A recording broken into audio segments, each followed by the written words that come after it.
Well, welcome everyone. This is the Institute for Global Education, and tonight we're doing a program with IGE Talks and the Grand Rapids Anti-War Committee. And my name is Tom Burke. I'm a longtime anti-war and labor activist. And our topic tonight is going to be Dump Trump, how to build a movement against right-wing populism in this country. So I think we'll start by introducing people, and we'll start to my left. I'm Kate Shockey. I'm a local artist. I'm a longtime IGE volunteer and board member, and I'm also a activist for many, many years. Hi, my name's Burton Cruz. I've been doing volunteering and doing stuff with IGE for the past few years. That's pretty much it. Yeah, Mike Franz, and I'm on the IGE board, and just it'll probably come up in our discussion tonight, but I'm the past local coordinator for MoveOn.org, which just came out backing Bernie. We're getting the burn, okay, and that may affect some of the things I say tonight, but I also, as a board member, want to referee those things to make sure the left forum doesn't get their bullhorns out and make trouble for IGE, okay? And I'm sure they won't, but here we go. I'm Kim McKeon. I am a long-time person that has been involved as a volunteer, started out as a volunteer here at IGE, and now I'm on the board member, and I've been involved in many different activist groups. Okay. Judy, would you introduce yourself? Well, I haven't been around for a while, so I'm just taking it in and see where people are at now and how we go on. Well, Judy Buckman has been around almost forever with IGE. Well, that's true. I have been around. She is but one of the it's been founding off a bike members for and a while. very, very active. Alrighty, well now we'll switch to my right. I am, excuse me, I am Mike DeRuyter. I am a political organizer activist and also a member of the Grand Rapids Anti-War Committee. And that is me. Excellent. Well, I think I'm the newest one here. My name is Ricardo. I'm one of the local Latino or Afro-Caribbean artists in town. I became an activist probably a couple of years ago, using art to promote social justice. So it's a pleasure to be here with you. Thank you. Right. So we're gathered to discuss tonight a protest that happened when Donald Trump was in our town just shortly, maybe a week before Christmas, and in December. And there was a lot of build-up for that in town in terms of the media, and we decided to call a protest, and it turned out to be a very successful protest against Donald Trump and his agenda of fear, hate, and war. So Mike DeRuyter's prepared to say a few things about the protest, and why don't you... Oh, sure. We didn't have a lot of time to put this together. It was announced that he was, I think, like there's only a week and a half in order to prepare for the whole entire thing. But through social media, Facebook, a couple other avenues, just calling people up, we were able to put together an actual very large coalition of different people. It was great. There were immigrant rights groups. There were students from various colleges, even typically conservative schools around town. There were students from there as well. Bernie Sanders supporters. The Grand Rapids Anti-War Committee, that was myself and Burton, were there with some of our friends. And Mr. Eric Picardo brought a large group from the Latino community. There were people from all faiths that were there. Christians, Jewish people. The Micah Center was Yes. there in force, Right. I know that. Right. Yeah, and so the people of the Islamic faith were there. There was even different labor groups. The UAW was there. They turned out as well. So it was a really, really good makeup. There were some people there with, even their kids. I remember there was one dad who his daughter wanted to go, and she was, I think a teenager, but he kind of chaperoned her there and made sure, thing was all right. So it was a really, really good turnout. It blew away any expectations that I had. So there was a lot of people that showed up to support it. Do you know what TV8 said? No, I do not. I watched the news Yeah. live.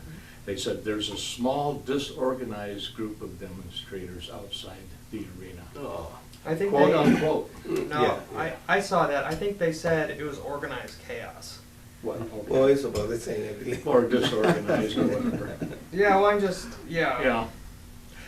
But Okay. they did say, I appreciate that, but I saw several, first of all, I want to say while we were out there protesting, I'm getting all mixed up.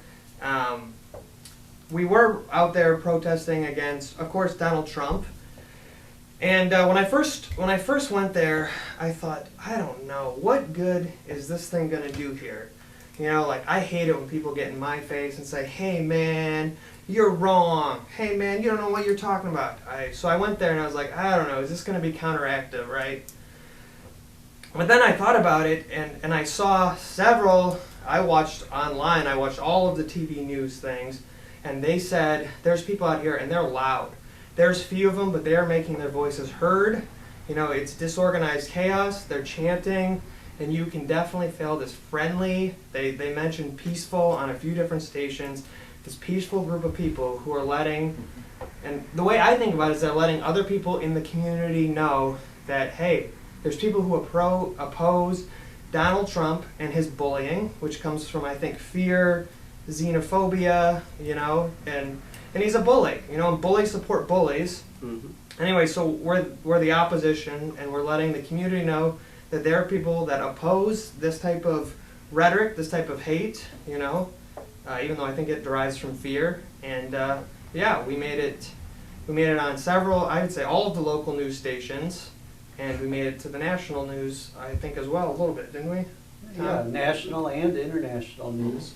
A woman wrote to me that her friend in India saw a newspaper article, a print newspaper article about it. So we made international news too. Little Grand Rapids made a big noise. Is that state?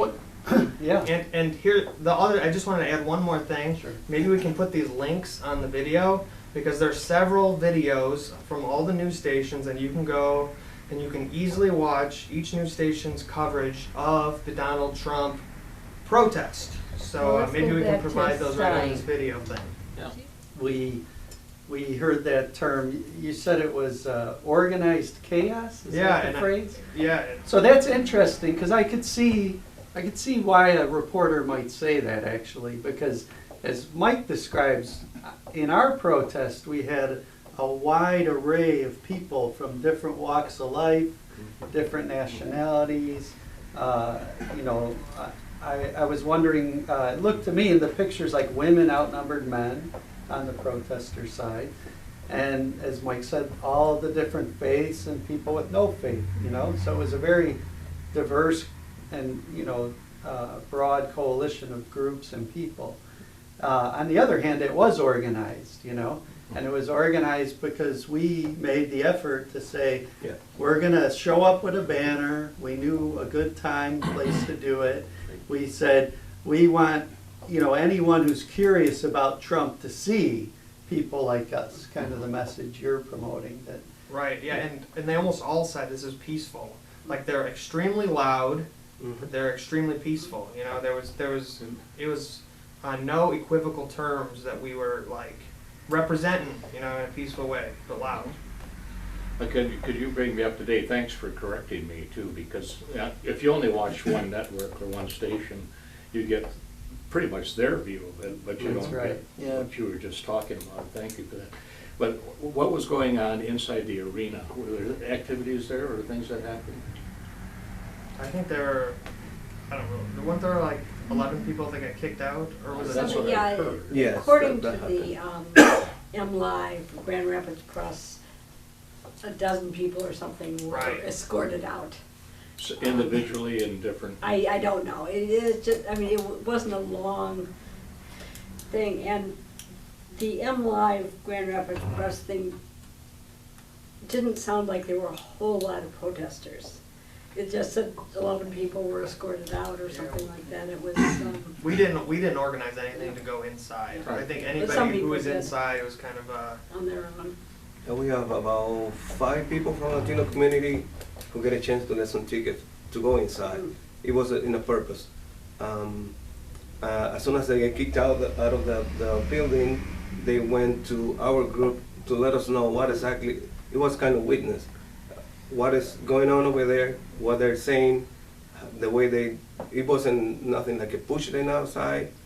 A couple of security, Donald Trump security approached them, okay, you gotta go, you gotta go.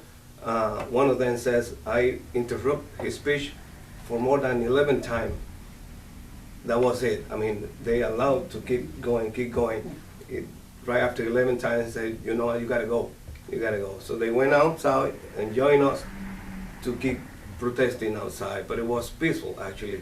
Nothing aggressive behavior, anything like that. Did the police act negatively towards the protesters? Did they tell you to put your bullhorns away or stop chanting or keep walking, keep moving, No. the kind of stuff we've been harassed with people? No, I didn't get any of that. They really didn't say much to me. The only thing I heard, and I wasn't in the middle of the street, I was in the middle of the driveway, and I was facing the crowd, and I had my bullhorn, and he just asked me to step up on the curb.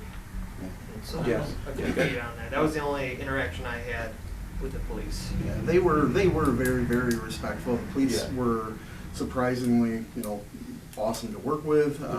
They had police on, Which horseback. police were you dealing with? There were actually quite a few different ones. There were ones from Walker were there. From Walker. Even I think Grand Rapids were Mhm. there. Kent County Sheriff, Michigan State Police. The ones that I saw and dealt with were from Kent County, and they were happy that there wasn't any type of violence, anything like that. It was just people out there standing up saying, you know what, no more, and being allowed to do that. And so that was really great from them. So let's talk a little bit about the politics of it. What is it that people who came to protest were demanding? What is it that Trump says that makes people respond so strongly that they Yeah. protest him? If other candidates from the Republican Party came, you just wouldn't have anywhere near the same response. What is it that Trump's saying that has people getting out to protest him? I think in our particular case, coming from Latino community or Hispanic community, was the insult. You are not illegal, they call us. All of the negative stuff that he imagined. A few of them, I'm legally here, but a few of them actually didn't show up for the same reason. They were afraid to get in jail because, if some police officer asks who you are or let me see your ID. But they were very offended to call criminals, or they come in here to stole whatever, drug sellers. He called it many different. We got many different labels now. Rapists. And, Exactly. Yeah. So a few of them who are doing. We have that type of situation all over the world. So Trump makes these terrible accusations, particularly against Mexican people who come as Exactly. immigrants. Yeah. And the reality in this society is that immigrant communities are the safest communities in all of the United States. Absolutely. The immigrant communities by statistics, have the lowest crime rates of any communities. And yet, someone like Trump feels like he can say all these things, and the media loves to report it, right? Absolutely. What are other things that Trump has said Well, I that think are like it's that? not just the Latin community. He also talks about Muslims, and he wants Yeah. no Muslims can't come to the country, or he wants them to have some kind of thing that we can tell that they're Muslim. And it sounds a lot like Hitler and the Jews. I mean, it's really a disturbing feeling I get about it. That people can be what they want in this country, and you don't have to identify yourself. If you want to wear a headscarf or wear something, or beard, fine. But if you don't want to, fine. But you don't have to say, I am a Christian, I am a Jew, I am a Muslim, I'm a Hindu. And I think he's leaning towards making people classify themselves. Right. That's right. How about you, Kim? What do you think? What do you think about Trump and his message? Well, I agree with Kate. You know, when he said that he wanted to start registering the Islamics, me coming from a half Arab background, my mother being Arab, it's like if you can't just take one religion, now you're going to take a race then too. You know, you're going to identify all Arabs as bad, and even one religion is wrong because that sounds exactly like Hitler. The other thing is that he's so electrifying. He really, he does, as you said, Tom. He gets a response. It's not in between. It's either this response of anger, anger meaning they don't like him, or anger in the fact that they agree with him. But the response, either way, is anger, which is very negative, but it could be very powerful too. Hitler was very powerful in the sense that he was very electrifying when he spoke. Right. He spoke to a court of people that were fearful of, at that time after World War I, very fearful of the economy in Germany. Right now he really centers and seems to electrify white factory people, and I think in many ways he also, but they're quiet about it, people with a lot of money, that are wealthy, very Republican. He is saying things that I think that some of the far right really believe in, but he's not being politically correct at all. He's just letting that go out out the window, and I think that some people really like that truthfulness, or even though it's not my truth, it's his truth, and it's scary. It's scary. I personally don't even think he's a Republican. He's a fascist. He appeals to people who are disenfranchised. For some reason, he's able to speak to them, which he doesn't speak to me at all. I don't get it. But he reaches some kind of, he makes some kind of connection with people, especially lower class white males who now feel disenfranchised, and he hits something in them. You seem like you want to respond to that, Burton. You're Oh, responding to disenfranchised. Yeah, because I don't see maybe the little disenfranchised, but it's like white men that support him pretty They much, feel right? terribly disenfranchised. He doesn't like blacks. He wants to take back our country. That same stuff we've been hearing all these years since Obama was in the presidency. I mean, he's just so hateful towards minorities of all sorts. Women, yeah, he puts women down, and of course the Republicans are very good at that anyway. They don't have So it's the white men feeling disenfranchised. That's and he's got this radical element of the Tea Party going his way, and I don't think it's the moneyed element.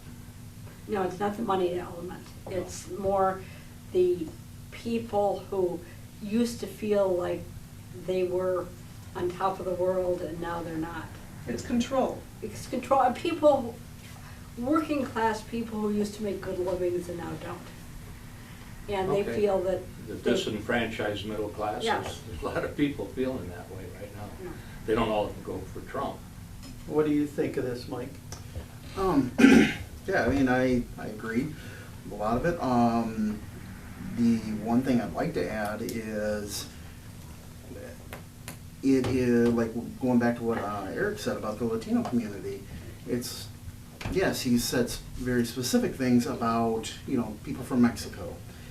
But all of a sudden, everybody that might look like they might be from Mexico is all of a sudden lumped into this. They might be from Puerto Rico, and Puerto Rico is, you know, a protector US of, citizens. yes, they are U.S. citizens. Right. So there's that, and then also when you start talking about, you get into the same exact mindset of religion. You know, that not too long ago, it might have been a month or so ago, I can't remember, there's a place, party store called Bottlenecks in Grand Rapids, down Fuller. And I believe the clerk behind the counter was a Sikh, not a Muslim, but a person came into the store, was going to, well, he robbed the store, and apparently he claimed to be a service person, and served in, I think, Iraq or Afghanistan, and said, you know, when I was over there, I killed people like you, and blah, blah, blah, you know, all these things. This man is not even a Muslim person that he's claiming to be. The robber tried to shoot the man in the face, and luckily he moved just right to where, I think when I think he was on the ground, and moved just right to where it didn't kill him. So, you know, I think the unstable elements of our community, the people that can be just nudged over the edge pretty easily, that's who I worry about. Those people are so easily affected by this type of talk, and they hear it all day long, from talk radio to programs to you name it. It's amazing that we haven't had more, you know, hate crimes happening in our country. So looks like a couple of years ago in Wisconsin, there was a Sikh temple where somebody came and shot them because he thought that they were Muslims. Yeah. The Sikhs are on the western edge of India. They're way away from Iran and Afghanistan and that area. And they're totally different religion and different people.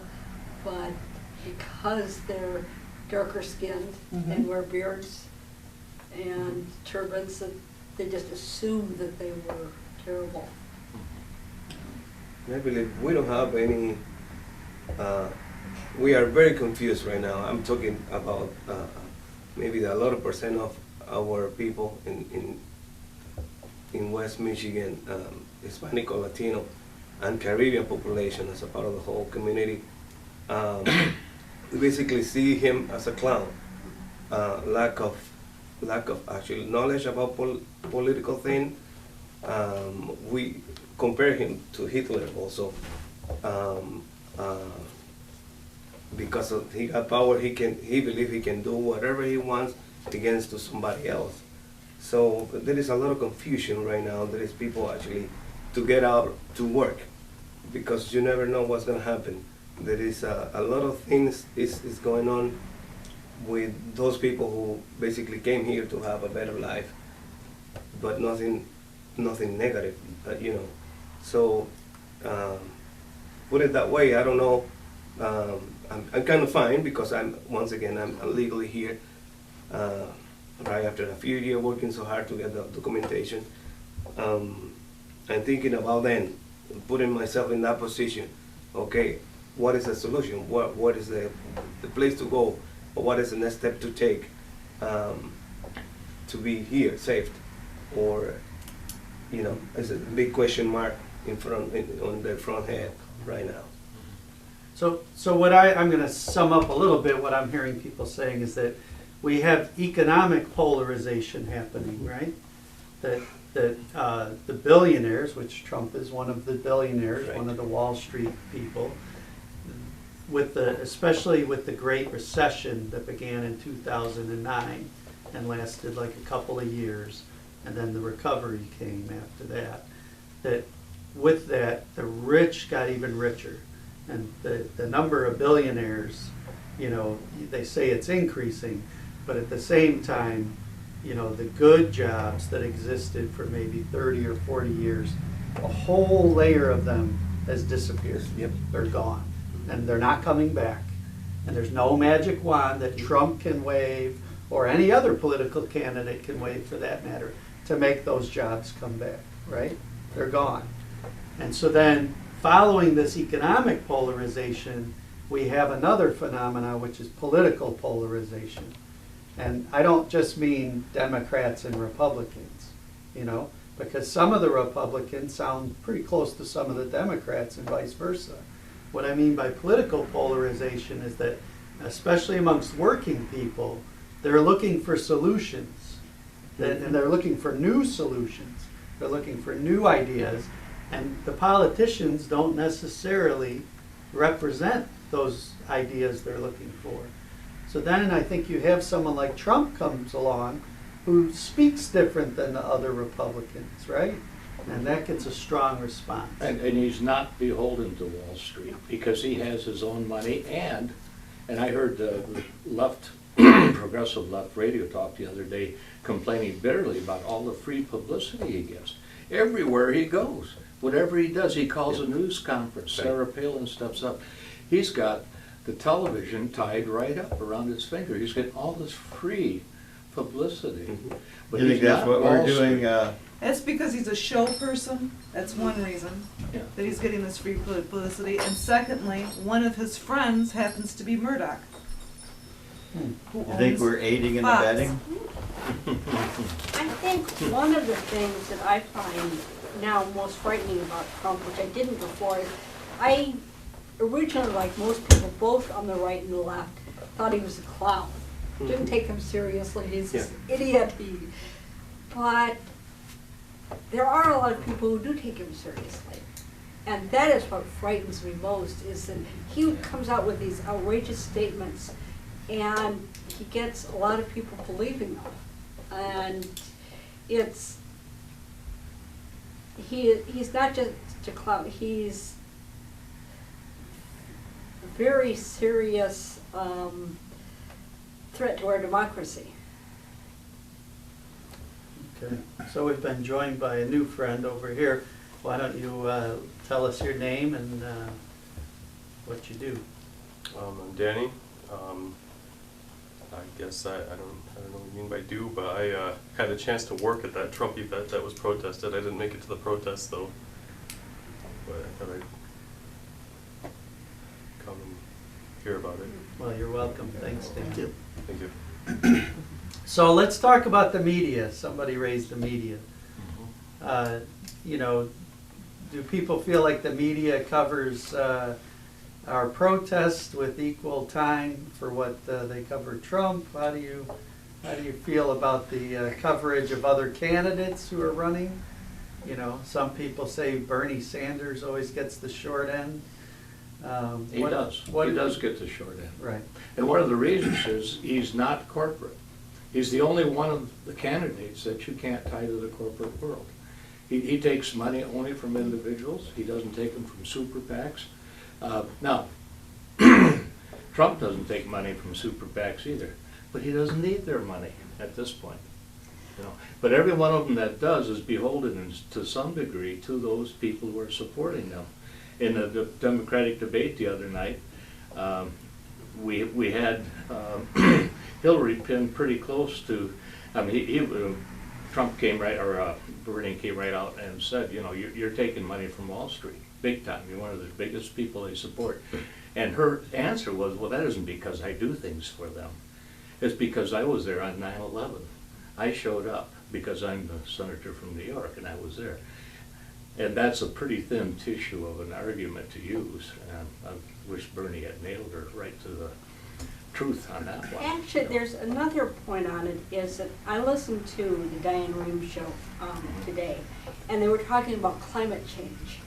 And one of the questions was that someone, I think, emailed in is, why haven't in the debates people asked the candidates about climate change, about important issues? That's what Bill Nye And asked. part of it was when they were talking that most of the reporters, political reporters, don't know about this stuff. They're not aware of climate change, they're not aware of other things that are happening. Come on. No, there was one woman Oh, there who come on. was, knew a lot about climate change, and she was a reporter, and she was, in the last election, put on the political beat. But she could ask intelligent questions because she knew what she was talking about. And she said most of the reporters don't know. They're just they're into politics, they're not into they don't know about Isn't that- fracking, they don't know about a lot of different issues. Isn't that Bill Nye's new Yeah. challenge? He just came out with a video saying, I Yeah. challenge reporters to go to every political thing and Yeah. drill these candidates on what they think about global warming. Yes, and and this woman who was talking, I forget what her name was, but she knew about it. And at one time when she was talking, at one debate, I think it was McLean, said something, and well, you can talk about it, because he knew that she knew about it, and she said, no, I'm asking you, what is your opinion? But McCain knew that she was aware of this whole area and that she was knowledgeable about it, and nobody else was in the reporters who were asking questions. Well, let's face it, if they did, one phone call from any of those candidates and they would be gone. They would not be reporting for one of the big networks, because the big networks are owned by the corporations who are the climate deniers. Yeah, but also. It's amazing how that works, but it's not networks surprising. Also have, the people who do politics are political reporters, as opposed to environmental reporters, as opposed to science reporters, as opposed to local reporters. That people, they get their little fiefs, and they don't have broad knowledge. So why isn't climate change, and why can't we use the word global warming? Yeah. Because that's a political word But you also- cannot use. but- But why can't climate change be part of the politics? It should be, but the political reporters they're focused on what they consider politics. They're not focused on other issues.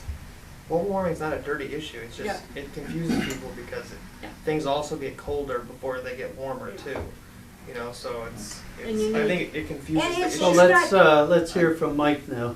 Well, the one thing I wanted to talk about in regards to news coverage and, well, with our event in particular, I think they did a pretty darn good job actually covering our protest. The reason being that, I think at that time in the news, he had a couple of rallies that he did, I think out west or someplace, maybe down south, that seemed to get a little out of hand, where some of the people in the crowd, some of the protesters kind of got roughed up. Some pretty, awful things were said, to a lot of these people. They were treated horribly by some of his supporters, which he was not very sympathetic to.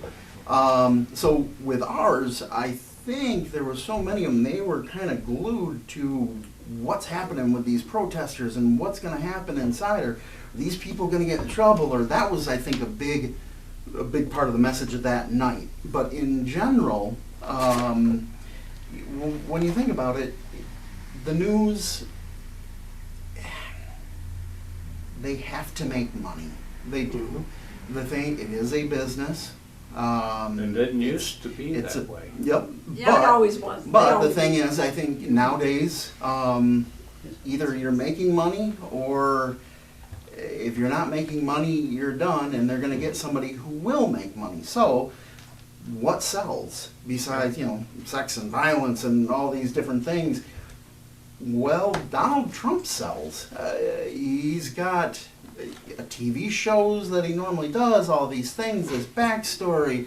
his Nobody marriages, watches that stuff, do they? all of yes. I mean, cable is so fractured right now, you can get 6% of the viewing audience if you have a Sure. popular program. Yeah, and so, with all of his stuff about the him, the show where people work for him and he says they're fired You're and fired. all that kind of the Celebrity Apprentice stuff, he's got a lot of draw. So therefore, No, it they carry him appears as around. though he does. Yeah. Well, Well, yeah. Now put him he's on a celebrity. national scale, and where does Donald Trump stack up? Where do the Republicans stack up? If the election were held tomorrow, how many votes would he get? How many, Well, I think if we're talking votes, I think it would pretty much follow a lot like a lot of the elections that have happened, in the past. You have the people that who they're going to vote for. You got the people that are going to vote for the left. You have people that are going to vote no matter what for the right. And I think they're trying to battle and fight for those little people in the middle. And Well, can somebody explain to me then why he keeps raising and he keeps winning in all the polls? That's the thing that bothers me even more than the crowds that he's drawing. It's the fact that it's not slipping. It's consistent. but are they the polls? Are they taking the polls of people that are likely to vote for, a Republican? Or it's like hey, who's going to vote in the those primaries? polls are pretty, when they do some good analysis of them, they talk to 500 people here, they don't know whether they voted or not. They're not very professionally run, and they're doing a lot of that kind of spot thing. And the PACs are creating the polls Yeah. for the candidates, that they're supporting. And people are, and they're getting the news coverage on it. So you think something's happening, but it's not real. One of the big problems is there are so many people who do not vote and are almost proud of not voting, who Yeah. say, it doesn't make any difference, it won't matter. And if people aren't willing to vote, and especially a lot of younger people, if they're not willing to vote, then they're giving up on the country. Well, I think people, especially young people, and people who are struggling economically, they understand something that was mentioned earlier by people, which is that the winning candidates tend to be the ones who spend the most money to be elected. It's a really high percentage, and the higher you go up in the office, if you're a city council person or a mayor or a congressional representative or a senator, the higher you go up, the more likely money determines the winner of the campaign.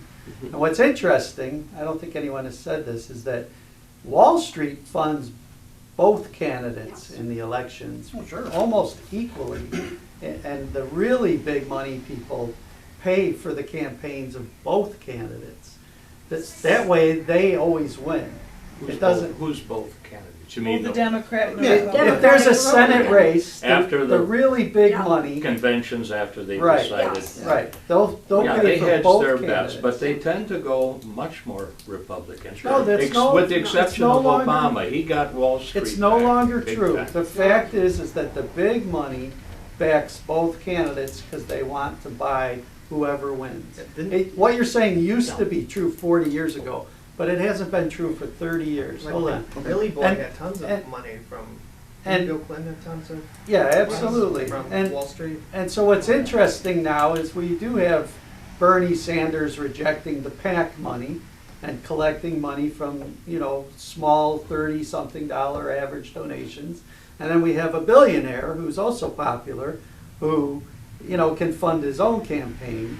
And then today, Bloomberg, the mayor of New York, is also, ex-mayor, is threatening to enter the race, also can fund his own race. So that makes their voice, in their mind, somewhat independent. But once the primaries are over, that's when Wall Street really kicks into high gear to get the person they want elected. So I think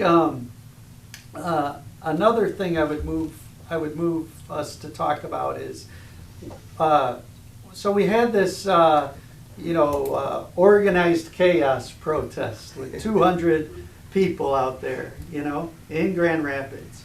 And as we've said, it motivated protest in other cities, including in Vermont, where Trump was almost unable to speak, you know, a week or 10 days later because there were so many people coming to interrupt. And we're seeing protests in city after city, and I like to think that we helped to, you know, bring that movement and that motion into being and kind of kick it up a notch. Well, I hope that's not really a sign of the times. I hope it's more of a reaction to his bad manners, because, you know, if you talk policy, you should be heard. But, you know, obviously his policy content is way lower than anybody else. The other thing that I find really scary is that Trump is a very easy target. But if you look at a lot of the candidates, they are just as scary, even more scary than he is, to me personally. Well, there's nothing to say that, you know, if Bernie and Trump are on the final tickets, that people will not show up to interrupt Bernie. You know, if you say that's a good thing, In fact, people have already been interrupting Bernie, Sure. and he handles it very Black differently. Lives Matter did it royally, and it hurt him at first. At first, but he handles it very differently and turns it into something Positive. that draws more people to go and take a look and listen to what he has to say. But what I want to get at now is, you know, so we have this diverse, you know, crowd of people out protesting, and there's a movement happening that each city that Trump visits now, there's protesters. Some are bigger, some are smaller, but there's always a protest. What is it? Occupy Trump. What is it that people would like to see that protest develop into? What do you think should happen next is my question. Because it's one thing to go out and say, you know, we oppose the Trump fear, hate, and war rhetoric, but what is it that we want in its place? And what do people think other activists and other people should be doing now? I really, really feel this is the greatest part about that, about what we did. To me, it is a representation of the power that one person can bring. What one person can be. When we were talking about the money thing before, the what do you call it, last election that happened, there was a ton of money thrown in. Karl Rove stuff, they had a very low percentage of their candidates actually get, you know, The money elected didn't work, did it? into office. So that proves that money can be beaten. And one thing that can beat it is people standing up and doing something. If you look at, say, Chicago, with the what's going on there with the police and the corruption, you have a really big movement going on. It didn't start out so big, but man, it's been really gaining steam. That's with the CPAC, the Council for, I am drawing a blank. It's for the, what does CPAC stand for? Sorry. Police Accountability. Yes. Or Yep. Chicago Police Accountability Committee or something Yes. like that. And the thing is, I went to one of the marches there months back, and it was amazing to see the turnout of people.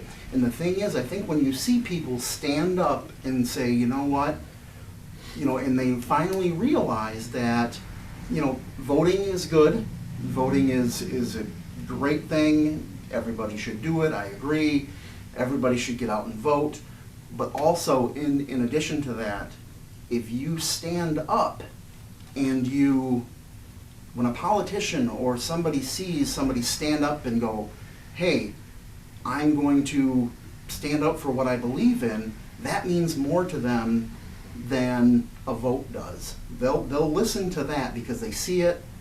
A vote, not a big deal.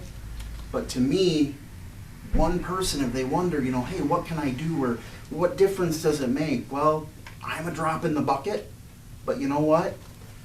If there's enough drops in our bucket's gonna get pretty darn full. And that's what I saw the night that we had that protest. And from this point on, people just keep learning that it takes people to stand up. That's what's gonna make the difference. And in Chicago, it's one party, it's the Democratic Party.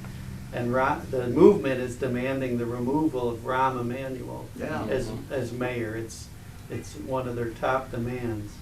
And so it's interesting that you're saying, the elections are what they are, but it's the people in the streets, it's the community coming out to march, Mhm. and then turning that into a political demand and a voice that the politicians and the businesses that support them have to start responding to. So that's interesting. One of my favorite chants from that march in Chicago, and it will stick with me till the day I die, is, the person on the bullhorn shouts out, "Tell me what democracy looks like." The people shout back, "This is what democracy looks like." So what else do people think? People like us who want to lead other people to make change, what else should we be doing? Mike says, more protests, more marches, organize for political demands, whoever's in office. Doesn't matter, Republican, Democrat, good, bad, we're gonna make them do what the people want. What else should we be doing? I think people personally should be more forthright in their beliefs when they talk to people that they know and in conversations. That don't be afraid of, be respectful, but don't be afraid of talking to somebody because they might not like what you say. And I think that happens a lot. Do you think too, though, in addition to that, that if somebody starts saying something, that I've done this myself, and it's been hard to try to overcome, but if somebody starts saying something to you that you're not okay with, you can do it in a respectful way, but say if somebody comes up and starts saying, a bunch of racist stuff, Yeah, then you say, you know what, dude, I'm not down with that. Yeah. That, I- but standing up yourself, just in your daily life, for one thing. Yes, I agree with that. Don't just let it flow past you. Just say, I'm sorry, I don't agree with you. I find this very offensive. And, not necessarily get into an argument Yeah, with they them, can because stay you'll never pleasant, win. yeah. But to let them know that you find this distasteful. Yeah, I agree. That works sometimes, but like if you're trying to change, the way you help people change is not by putting up this wall and saying, "I don't like you," whatever. I'm sorry. Just by saying I don't like you, or even fighting them. That's kind of what my thought was with this Donald Trump thing. When I showed up at this protest, and that's just not how you change. That's not how I believe you change people, is by getting in their face, even if it's respectfully, and telling them they're wrong. That's just that doesn't help them see the other side. I don't think there's it's not saying you're wrong. It's saying I do not agree with what you said, and I find that what you said offends me. Mm-hmm. And not to say that you're a bad person, you're terrible, but just to say that for me, this is going over the line, and not Just getting say into I an have some argument. problems with it. Yeah, I have some problems with what you're saying. And then if it gets into I a hear what you're saying, conversation, but I yeah, have some and problems. then know also when to drop it. That you don't want to get into an argument, but you do want to stand up for what you believe. But don't you think we grab people's attention, Burton, by saying dump Trump and put a picture of him falling out of a garbage can into a waste dump? We did grab or the one where he's being flushed down a toilet by somebody? It was fun. That might offend some people too, Yeah, it certainly does. I guess I'm still grappling with this in myself, Mm-hmm. and how to approach people. But you know what, this particular election year is going to be very interesting because both parties are in disarray. Yes. You can't predict that Republicans are going to vote Republican. I've heard so many say, my party left me. And the Tea Party has taken over. That element doesn't appeal to the Republicans, the mainline Republicans. And the Democrats are trying to choose between Hillary and Bernie, and and they don't speak the same language. You've got a progressive Democrat over here, and you've got a traditional middle of the road Democrat here. And the people are left out somewhere trying to figure out, where am I? Am I more with Bernie or what?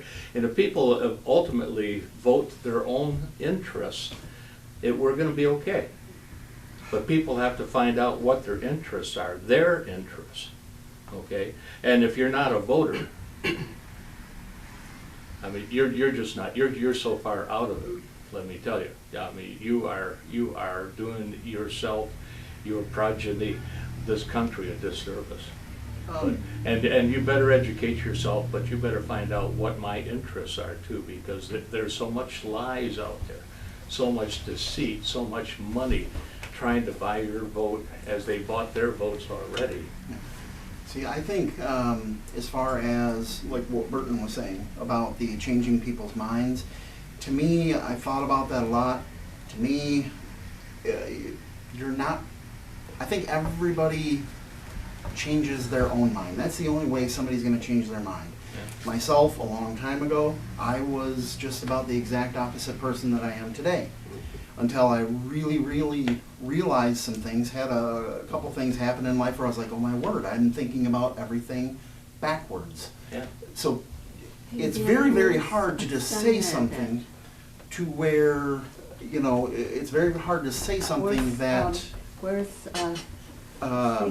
hard to say something to somebody to get them to change their mind. But to me, the Trump protest was more about people being able to, like one of the other organizers, Stacy and Kevin, having them be able to find the strength and courage to stand up and say, you know, we can do this. We don't have to have an armed, crazy struggle right now doing this.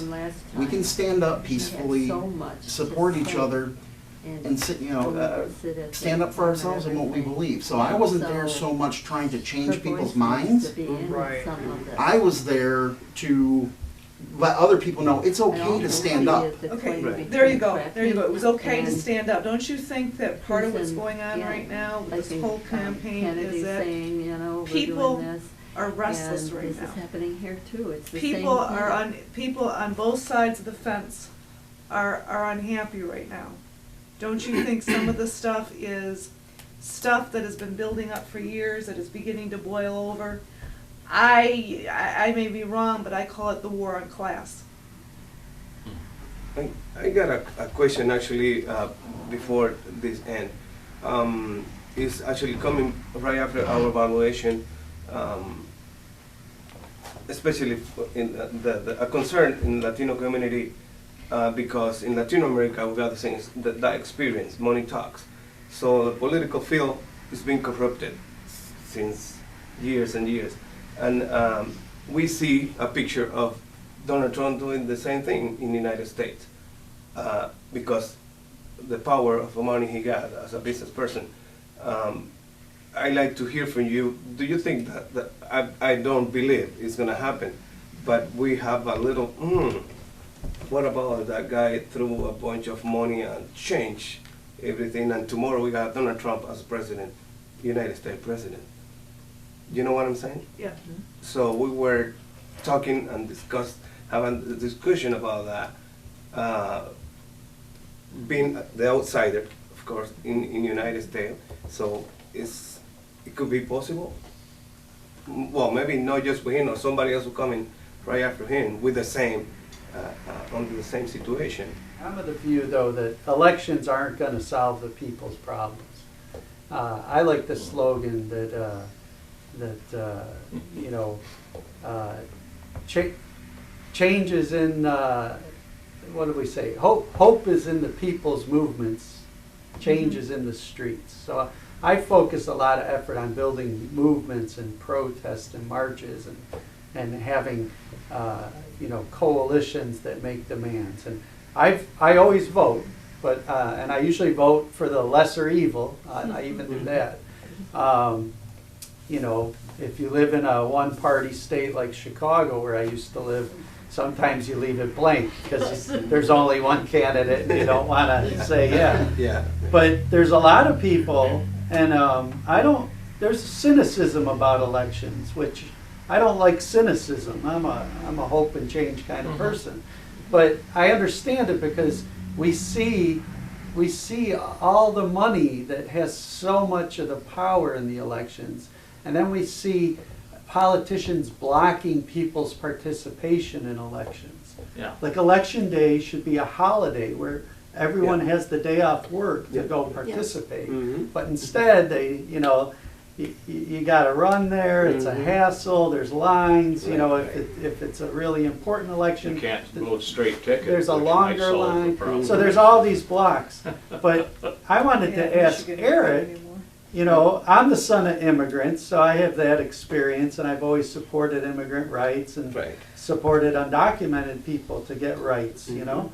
But a lot of immigrants can't vote, so they can't even participate in this, Right, right. So in your experience, I'm wondering, what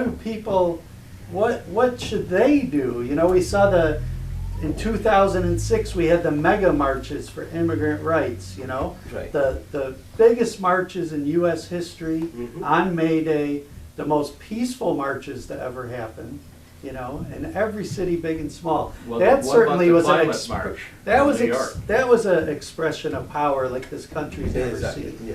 What other 700,000 people in climate march in Detroit, or in New York, they were there in numbers, it was very peaceful. Another big one. Yeah, there was 2 Yeah. million on May Day in 2006. What else do people say who came with you to protest? Well, they want to keep the protest going in the future, of course, and they want to have, the right to vote also, because we used to believe that's going to be a good point to decide who's going to be the right president who deal with this stuff. But the majority of them is the lack of maybe knowledge, but it's a big fear on their front head. Should I do this? Should I do that? Should I show up? For many different reasons, of course. So we lack of actually leaders who been working with them face to face to change their perspective, to change the way to deal with. So I kind of became automatically, because they saw me, okay, so you are the one, go ahead, tell us what to do. We have Hemal O, who been living here for a long time. Those are actually working with a migrant worker. Who else? There is just maybe 5 people in the Hispanic community here. Now we're kind of working together right after that experience. We get closer. I think it's getting actually strong group of people to help each other. So, which is good. But So after the protest, Mhm. people get together and Right, say, what do we right. do next? yeah, yeah. How do yeah. we make more motion and bring Yeah. more people into activity? Yeah, That's because, interesting. You make it an ongoing process. It's not Yeah, just you have a yeah. protest and then you go home, Mhm. but you make it, the protest is part of something that you're trying to continue and Yeah, want to grow. yeah. And we got a really good support from the local media in Spanish also. We haven't mentioned that. We got the biggest one is the El Vocero. Maybe some of you know. Newspaper? El Vocero newspaper is in Spanish. We have the Voice, but the Voice or La Voz is bilingual, but they don't deal with that type of thing here locally. So we'll hear from Mike and then Ken. I think, what could help out Mhm. all of us, all of our different groups. Right now I see a lot of different groups doing Mhm. things. The one thing we have to do, I think, is talk more amongst each other, network together as much as we possibly can, ask for help from each other. I'm more than happy to help out with all the things that IGE does or whatever Tom might need. It might not be my exact cup of tea, but that's okay. I'm going to give it my best shot and support it. Mhm. So that's what I like, is if you said, hey, you know what, Mike, I have this thing going on. I need a big banner for this thing. Can you help me out? Absolutely. Right, right. I make a very good cup of tea, by the way. Kim, you had a comment, and then we'll start to move towards last I'll comments. piggyback off, after right here on Mike here. I was just gonna say, don't you think that maybe there's some positiveness coming out of all this negativity? And that positiveness is that there's a lot of little movements, Right. as well as big movements that have been around for a while that are surging up, you know. A lot of those movements have been around and still have been around, but maybe they've been quiet, or they've been, you know, been asleep. Plus, there's a lot of little movements that are now, and maybe that in itself, out of all the negativity, you know, all out of the frustration, is something positive. Yes, I truly believe that. It's coming. Well, when you see other people, you know, a lot of times it gets to be tiring to try to do this. You feel like you're swimming upstream by yourself, but as soon as you start seeing, oh my gosh, this group and this group came and this group came, I'm not alone. So I think we're seeing there, you know, the US government is clearly not a government that's purpose is to serve the people. With Occupy Wall Street, people were very clear. There's an economic crisis. Yeah. The government moves to save the people? No. To save the bankers and the insurance companies.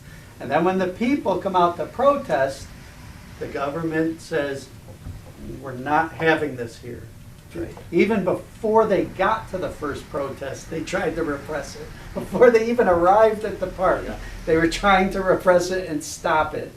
Well, look what they're doing right and then now it became a big with the movement. Bernie Sanders campaign. A lot of people are trying to suppress what he has to say. Yeah, the media is playing their role of Oh, yeah. dampen it down. But here's the problem, is each time they do that, there's a response from the people, and the people learn. And we're playing an important part, us, right here, the organizers of these movements, the meeting you referred to, the networking you're talking about, the expressing of a clear political message about class. And in this creating our own society. independent media like IGE Talks is a big part of what you're talking about there. Because you're not going to get it from the national media Yeah. or the local media, the corporate media, if you will. It's this kind of communication as the tweeting and the social media and all the other things that are going on that are going to make the difference. So people are seeing, the governor of Michigan, he allows children in Flint to drink polluted, lead-filled water that will permanently damage those children. And then when their emails go out, they redact everything because they're taunting and making fun of children and their parents for not being as witty and as rich as these politicians are. And so that's the society we're living in, and people are pushing back and people are organizing to change that. And that's where I think when we get the most outrageous of these politicians like Trump who come out, that's when we have to step out and say to the people, you know, they're coming at us. We better join forces together and have a message that we're going to change society and we're not going to allow them to rule over us any longer. And I think that's the importance of what we did, and that we'll see waves happen from that one protest. So I want to move to last comments, but before we do, I want to say we talk about money and organization. And the Institute for Global Education has pretty good organization, good events held here and out in the community. And we also need money to help fund that. So I want to make a pitch, and I'll ask Kate to do that too. I'm the treasurer of IGE now, and we support a lot of things. We support IGE Talks. We have a lot of other programs. We are a 501c3, so any donations are tax deductible for people who cannot take deductions. Our address is 1118 Wealthy Street Southeast, Grand Rapids, 49506. And you can send checks. We're also redoing our website, and people will be able to give donations online within the next week. And we have had we got a wonderful challenge grant from Fountain Street Church, which has helped us a lot, but it's allowing us to hire Tom as a part-time office coordinator. But this is an ongoing thing, and we need continuing money, and our office is available for many groups with many different ideas and many different focuses, and we want to make it more available to people, but that takes some money. All right, thank you. So last comments. I want to ask Dan if you would like to say anything. You don't have to, but we haven't heard from you, so. I think he's a fascist. There you go. I do want to thank IGE Talks and Tom for organizing this program tonight. And we always point out that it's not the opinion of IGE that's being expressed here. And you saw a lot of difference of opinion as well as agreement in important areas. And we need to have these kinds of discussions. And I'm just, thank goodness IGE Talks is there to do it. And IGE is the organization that backs it. So we'll be on the Clinton water crisis maybe next month. Yeah, That's right. I have plans about that. Good. Mike. To talk to. Me? Okay. I would just like to say, you are more powerful than you can ever possibly imagine. You are a powerful person. An army of one person, you can make a difference. You have to lead by example. That's how you get people to follow. People see you walking the walk and talking the talk, they're gonna follow. So it just takes getting up and doing something. That's what it takes. Thank you. All right. Anybody? I just have one. Well, I don't know if this even.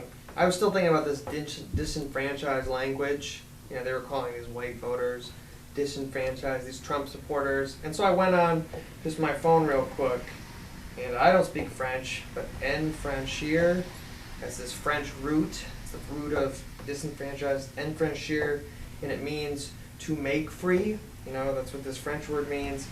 So disenfranchised becomes to make unfree. And I don't like using this word because these people are not unfree. You know, they may be feeling free because they don't have the right to oppress other people maybe at this point. Well, they feel unfree. I think that's. Yeah, maybe that's It's, they feel that they are disenfranchised, that they are not free. Right. It's not that they're not, but it's the feeling they have in their heart. Right. I'm just drawing attention to that, you know, because of, well, yeah, the history of this country. I didn't like hearing that word used. So that was all. That was all I got to say. All right. Well, thank you very much, everyone. Let's Thank you. give ourselves. Also,